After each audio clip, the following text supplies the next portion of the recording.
In 2017, dairy exports alone made 14 billion New Zealand dollars.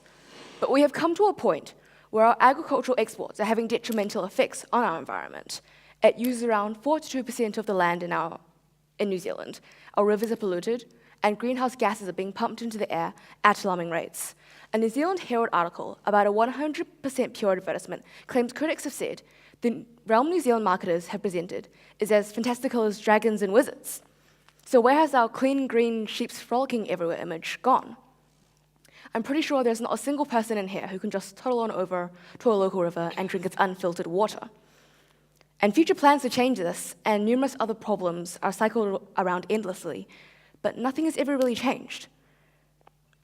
So how can we save and replenish what we have left? What can be done? Well, I can propose one thing, and it is much smaller than you think. Meet nanotechnology. It's something that we hear every once in a while, but what actually is it? I'll give you a hint. It's not just the tiny little robots you see in those sci-fi films. In a nutshell, nanotechnology is the understanding and manipulation of materials at a nanometer scale, which is, by the way, 1/1000th of a meter.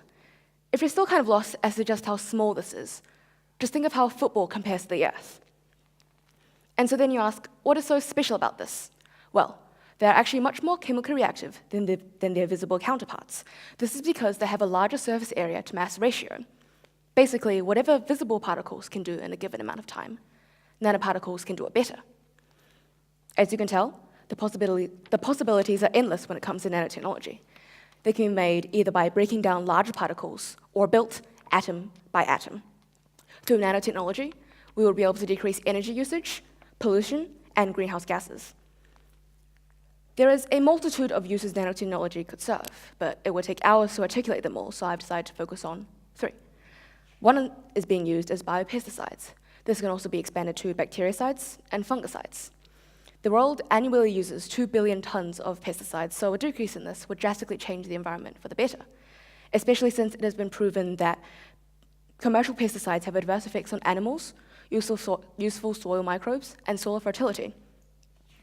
It should also be noted that almost 90% of all New Zealanders who answered a 2017 survey regarding their primary industries believe pests and diseases are a threat to New Zealand.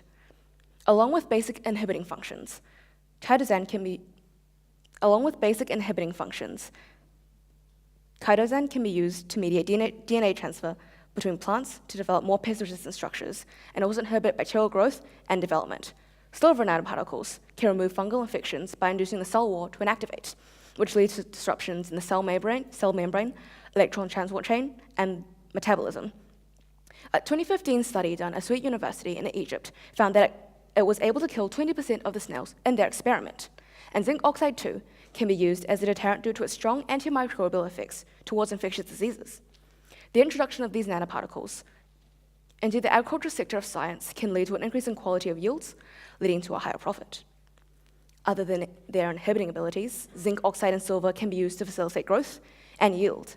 The use of these as growth regulators can ensure an increase in profits, as well as decreased cost, and there's little waste produced as a result.